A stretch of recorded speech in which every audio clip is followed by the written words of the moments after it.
para todas e todos. Primeiro agradecer o convite. Não é a primeira vez que a gente está junto nessa discussão aqui de mesa, que é sempre bom, né? Sempre provocante e provocador. Bom, eu acho que tem uma pergunta básica que a gente poderia se fazer, que é se a gente está falando da mesma coisa, né? Quando a gente fala de democracia.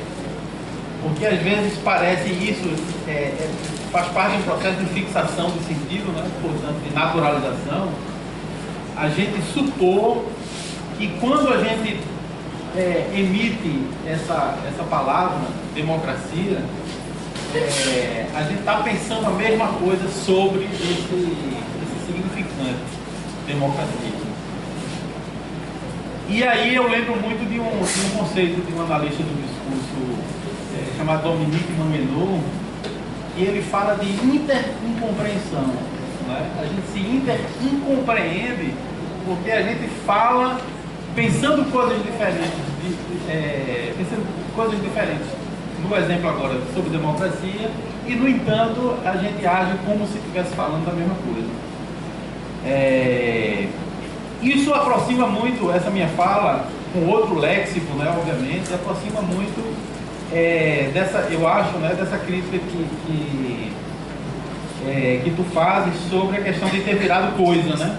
Ou seja, ter se objetificado, né? Ter se tornado uma coisa objetiva, que é como se fosse uma coisa morta, que está ali, você pode dissecar e dizer o que é, né?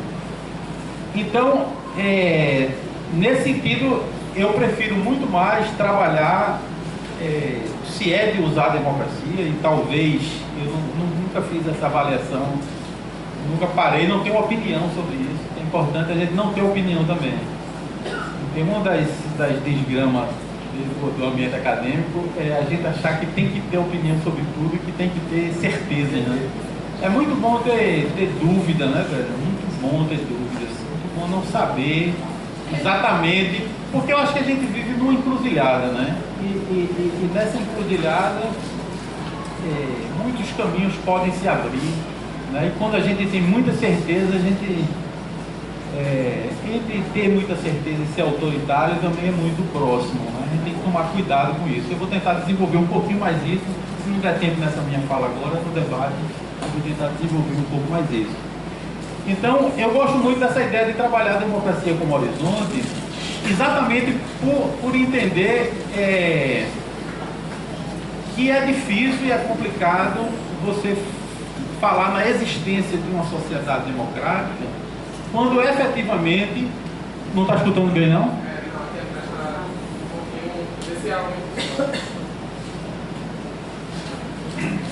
Bom, vou tentar falar mais alto então. Pronto. É complicado você falar na existência de democracia quando efetivamente você tem muitos mesmo sujeitos, pessoas que são radicalmente excluídos do que a gente está chamando de democracia, né? A gente tem aí índices, por exemplo, de extermínio de uma juventude negra no Brasil, né? A gente tem altos índices de mortandade dos povos do campo, né? Dos ribeirinhos, dos quilombolas, né? Do pessoal atingido por barragem, de indígenas, não é? A gente tem processos que é de radical exclusão, porque não dá nem direito a pessoa estar viva, não é? A gente vive isso. E obviamente que se é a democracia que está fazendo isso com as pessoas, não é? Essas pessoas provavelmente não devem estar ligando tanto para essa coisa que eles dizem que é democracia e me mata, né? E mata meu irmão, mata meu tio, mata minha filha, mata meu vizinho, não é? Então, que diabo de democracia é esse? A gente sabe que existem processos de exclusão radical. E que quem pratica quem está dentro dessas práticas democráticas normalmente são guardiões das instituições, não é? E isso a gente vê com muita facilidade e com muita clareza se a gente olhar um pouco para o que está próximo da gente, para a vida da gente. E eu vou tentar mais ou menos fazer esse exercício aqui com vocês. Há uns 4 anos atrás, mais ou menos, eu saí daqui com o Marconi, que é um ator, não é? Local aqui, Marconi Bispo, e fui aqui com ele para uma periferia daqui de Recife. E aí eu não conhecia, eu estava dirigindo, não conhecia as ruas e tal. E ele me perguntou uma coisa que me encasquetou, porque na hora eu não tive resposta, eu tive até raiva dele. Mas depois eu disse, meu irmão, eu tive raiva porque a pergunta dele foi muito encabuladora para mim. Que ele disse assim, pô, tu fosse construtor, eu participei do processo de construção do PT aqui em Pernambuco, década de 80 e tal, né? E assim, pô, tu fosse do PT e tu não conhece a periferia do Recife. E eu, puta que pariu, velho, é isso mesmo. É isso mesmo. Agora por quê, né? Vamos pensar por que isso aconteceu. Porque eu era sindicalista. Era profissão, olha, profissão, gestão, instituição, né? Eu estava dentro do Estado, eu fazia política dentro do calendário do movimento sindical, data base, não é? Num determinado momento, eu li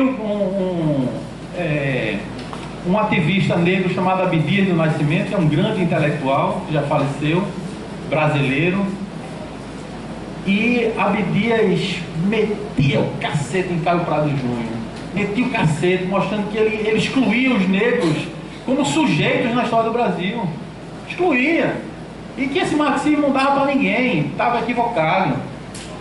E eu tinha aí uns 18, 19 anos mais ou menos, cheguei todo entusiasmado no sindicato, cheio de marxistas, os caras mais velhos que eu, né? Tarimbado, e eu, meu irmão, olha a Abdias aqui, que negócio interessante. Cara, tu tá doido, rapaz, o cara tá criticando Caio Prado Júnior, tu sabe o que é Caio Prado Júnior? Não, eu digo, pô, eu tô falando merda. Né? Mas eu percebia muito claramente que nos cargos de gestão do metrô do Recife estavam as pessoas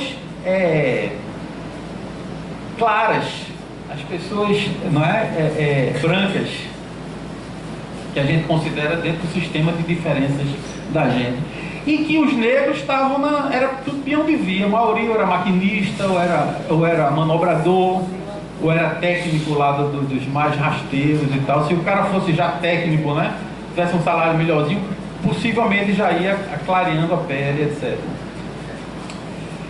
Então, por que eu estou dizendo isso? Porque a gente, na democracia, entre aspas, a gente é acometido por pressupostos ontológicos. Quem somos nós, né? Então você vê, para mim, hoje eu compreendo isso eu não compreendia por muito tempo, mas para mim o projeto do Partido dos Trabalhadores já nasceu morto, porque foi centralizado por uma experiência sindical em São Bernardo, que era uma experiência corporativa. Era uma experiência por dentro da lógica do Estado, não é? Tanto é que, por exemplo, muito pouca gente da geração, eu vou dizer de vocês, mas tem uma variação muito grande aqui, né? Não conhece a experiência do MONSP, que é o Movimento de Oposição dos Metalúrgicos de São Paulo. E não conhece porque esse pessoal do MONSP, eles consideraram a construção da CUT uma derrota. Uma derrota política, a construção da CUT. A CUT, ela já apontava com o processo de verticalização e de burocratização, que hoje está claro para todo mundo, e já apontava desde sempre, não é? Porque era por dentro de uma lógica estatal que se fazia política ali, não é? Um exemplo para essa minha fala não ficar muito teórica. Você tinha uma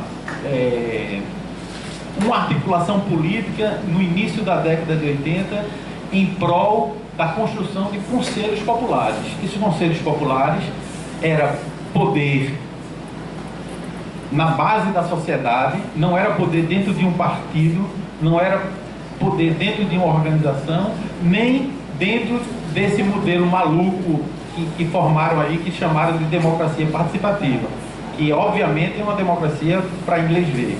Se vocês quiserem pegar em dois polos o que era uma proposta e o ridículo da outra, pensem em orçamento participativo. Essa conversinha de democracia de orçamento participativo que não vale nada, não é? E do que eram os conselhos, a ideia dos conselhos populares. Essa discussão é quente nos documentos do PT até 85, mais ou menos, 86, depois de 87 já começa a se desvirtuar, e aí a coisa vai degringolando. Por exemplo, no MONSP, que era oposição, não era a direção do sindicato. O MONSP era oposição, chamava Movimento de Oposição do Metal de São Paulo, era oposição à estrutura sindical. Não era a direção para tomar o sindicato. A eles não interessava essa coisa de tomar o sindicato, interessava construir outro tipo de sindicato. Como é que isso se materializava? Por exemplo, greve de metalúrgico, e ocorreu, não foi uma nem duas, era no bairro, e quem decidia sobre os rumos não era só quem estava dentro da profissão, não era só o cara que estava com a carteira assinada, veja, carteira assinada, não é? Era uma política de território, era no bairro que se decidia, e os militantes do movimento popular estavam ali para decidir o rumo da greve dos metalúrgicos. É coisa, não é? Que é outro paradigma, talvez tenha a ver um pouco com essa coisa que você está dizendo de se reinventar.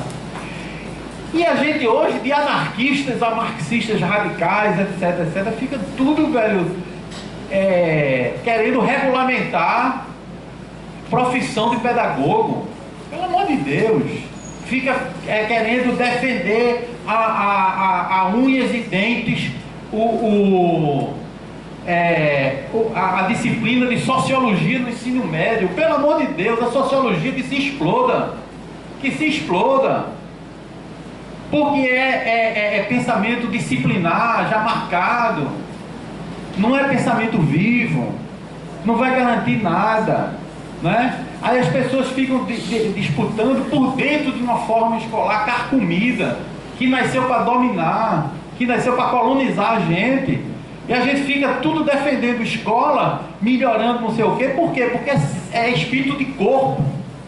É o corporativismo mesmo que acometeu e que conformou a prática política do sindicalismo são bernardista e, portanto, do Partido dos Trabalhadores. E isso é tão tal que, se você for pegar a sequência de como é que os caras denominam trabalhadores, se você pegar o documento do PT, do Colégio de Sion em São Paulo, que foi a fundação do PT, em 79, era classe operária. Eu não estou defendendo que é certo nem que é errado, mas era classe operária. Depois virou classe trabalhadora. Depois classes trabalhadoras.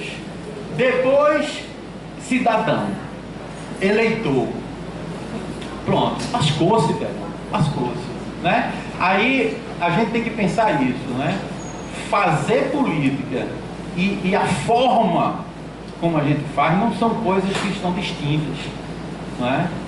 E aí eu acho que a fala de Edson tem, no ethos, eu posso discordar de uma coisa ou de outra, mas no ethos tem uma coisa que eu gosto muito, que é o seguinte: a gente tem que desafiar as instituições, não é? E para desafiar as instituições, a gente tem que reconhecer que existem racionalidades outras, ou processos de racionalização que são possíveis, que são outros. E que no fundo, aí não dá tempo de desenvolver agora, eu acho que a gente tem realmente, vou dizer um chavãozinho assim, mas eu acho que tem a ver, descolonizar nossas mentes. né? Que a gente é tudo europeu, tudo europeu. E no fundo, se a gente fala de extermínio, a gente tem que começar a pensar que talvez a gente esteja vivendo e sempre viveu briga entre povos, e não entre classes ou cidadania A, B ou C, esquerda, direita. A gente está vivendo briga entre povos, porque desde 500 anos que indígenas e africanos são massacrados nesse país.